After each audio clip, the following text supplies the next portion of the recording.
Petrol की कीमत में बड़ी कमी इंतहाई खुशाइंद है, जिससे अवाम को रिलीफ मिलेगा। 15 दिन में कीमतों में दूसरी बार कमी से महंगाई कम होगी, जिसका असर सारे अवाम पर पड़ेगा। इस कमी की वजह बैनुल-अक़वामी मंडी में तेल की कीमत में कमी और रुपए की कदर में इजाफा है।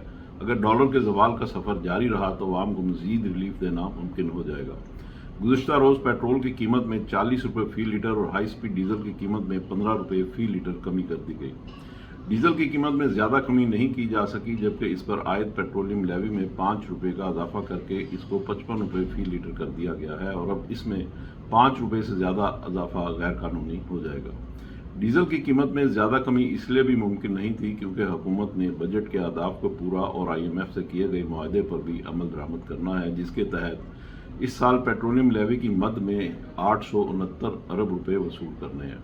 पेट्रोल की कीमत में कमी से कारों और मोटरसाइकिलों का खर्चा कम, जबकि टैक्सी और रिक्शा वगैरह में सफ़र सस्ता हो जाएगा। जबकि डीजल की कीमत में कमी का असर कदरे कम रहेगा, मगर इस कमी के नतीजे में हैवी ट्रांसपोर्ट, ट्रकों, बसों और रेलगाड़ी के किराए कम होने चाहिए, जबकि ज़रूरी पैदावार की लागत में भी कमी आएगी। इस वक्त पेट्रोलियम मसनूआत पर सिफर सेल्स टैक्स वसूल किया जा रहा है। रुपए के इस्तेहकाम के अलावा भी कई जानिब से अच्छी खबरें आ रही हैं। कपास की पैदावार बेहतर हो रही है और इस साल 12 मिलियन बेल्स पैदा होने की तवक्को है।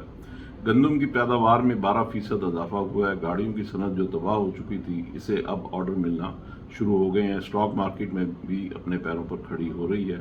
बैंक भी बहुत मुनाफा कमा रहे हैं।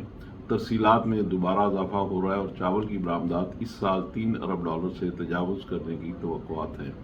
बिजली चोरों पर शिकंजा कसा जा रहा है, जबकि अजनास और सब्जियों की फरोख्त में नाजायज़ मुनाफाखोरी की रोकथाम के लिए मनसूबाबंदी की जा रही है। ताहम सबसे अच्छी खबर निजकारी से है, जिस पर तेज़ी से अमल दरामद हुआ तो पाकिस्तान की जान एक बड़े मसले से छूट जाएगी।